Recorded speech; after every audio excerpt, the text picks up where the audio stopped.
The papyrus, putting on my table every month. I don't wanna be sad. Don't even try to hide it. No, I don't wanna lose it. And you say how it is, it's so inviting.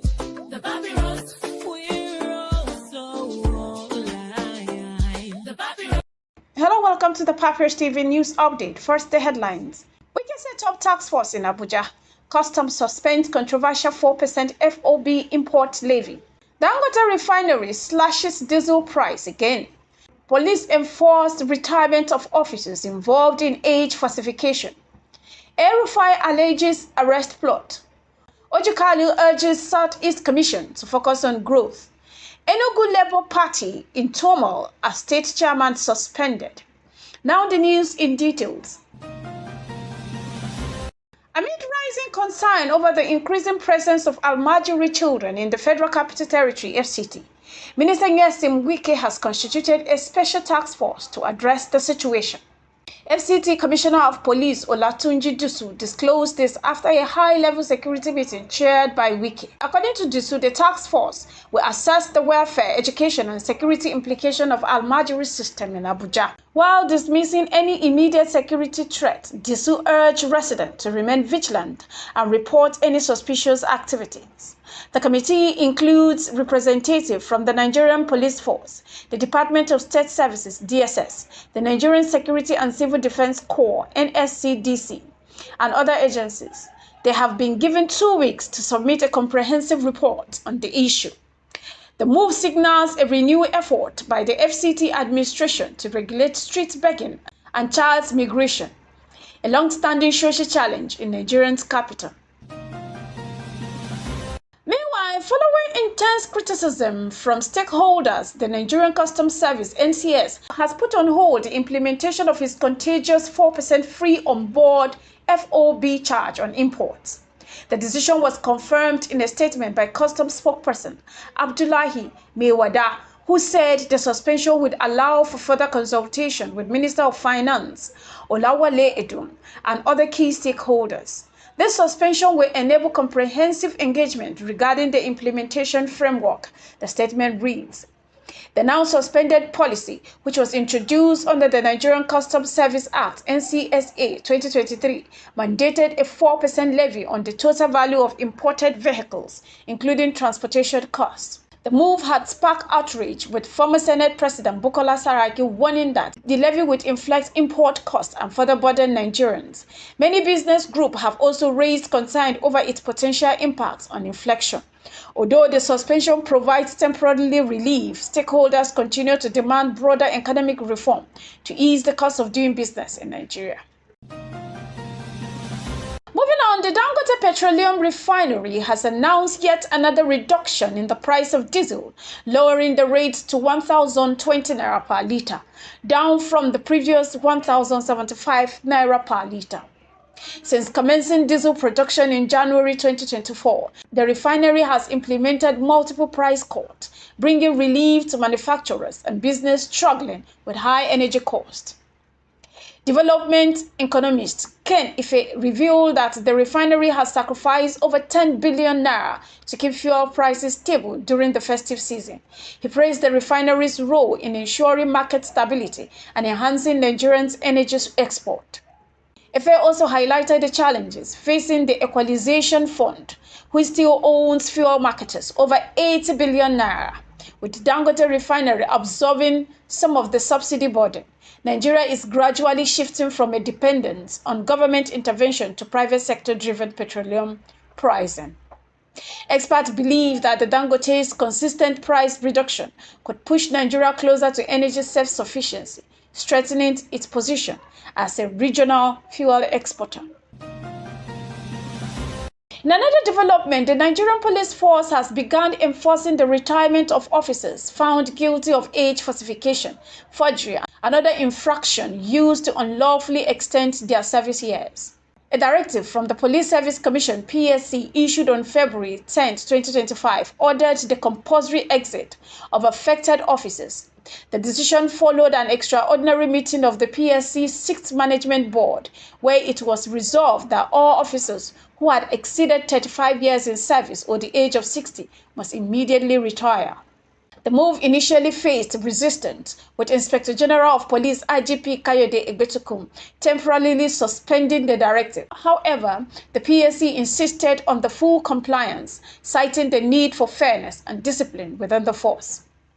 Among those affected are Simon Lausan, head of the Nigerian Police Force Lagos Section, and Bennett Igwe, former FCT Police Commissioner. Meanwhile, sources claim that a last-minute intervention from the presidency led to a temporary halt in the implementing directive. Some officers who have already received their retirement letter have now been asked to remain in service, pending further order. The back-and-forth decision have sparked controversies, with observers questioning the influence of political interests in police force internal administration. Moving on, former Kaduna State Governor Nasir El-Rufai has claimed he is the target of an alleged plan to arrest, detain, and possibly torture him within a secret facility at the National Security Advisor's NSA office. Reacting to an export by a user at IU Wakili, who suggested El-Rufai would be arrested upon his return to Nigeria, the former governor stated that he has been hearing similar rumors since July 2024. He linked this allegation to his ongoing legal battle following reports from the Kaduna State House of Assembly. They panic when we challenge the legitimacy of this premeditated defamation, El-Rufai wrote, adding that he believes there is an orchestrated attempt to force him into self-exile, an option he categorically rejects. The APC chieftain disclosed that he has received numerous warnings through friends and political associates urging him to leave the country, but insisted he would not be intimidated. I will not comply, he declared. I have paused my academic pursuit and language learning plans to dedicate myself to Nigeria more than ever. El-Rufai, whose ministerial nomination was blocked last year, recalled past arrests under previous administration, stating that persecution was nothing new in Nigerian politics. As for death, it befalls us all when Allah decrees it, he said.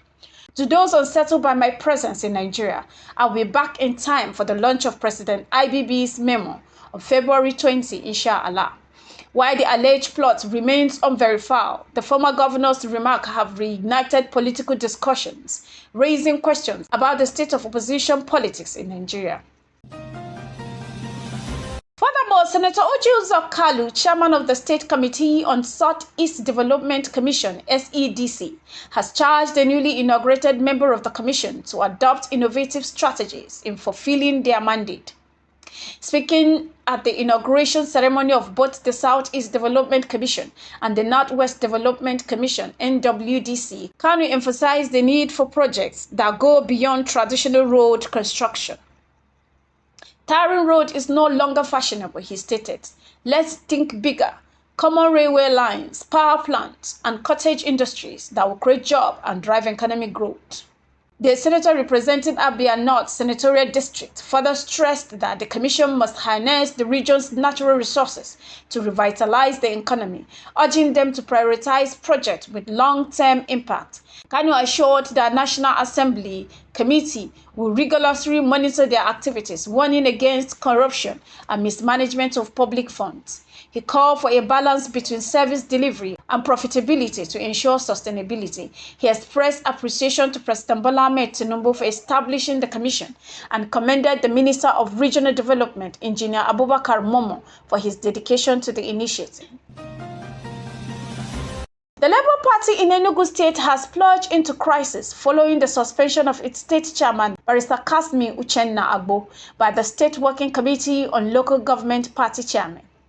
In a communique issued at the end of the high-level meeting in Enugu, the party leadership passed a vote of no confidence in Agbo, accusing him of gross misconduct, insubordinate, bribery, and anti-party activities. Signed by 14 out of 17 local government chairmen, zonal leaders, and other state executives, the statement outlined the reasons for the suspension, including attacks on the party's national leader, Peter Obi, sidelining elected party members and stakeholders, unilaterally decision and running the party as a personal enterprise, allegation of bribery during recent local government election, illegal removal and replacement of party executive without due process. In response to the leadership vacuum, the party appointed Chief Kingsley Chidera Ugu as acting chairman pending the next party congress. The motion for Agbo's suspensions was moved by Honorable Chinwemba Ngwa, Enugu South, and seconded by Mazi Augustine Omezuruke Eziagu, LGA. Party officials insisted the decision, though difficult, was necessary to safeguard the integrity and future of Labour Party in Enugu. As of the time of this report, Barrister Agbo has yet to respond to inquiries regarding his suspension. This has been the Papyrus TV. The Papyrus.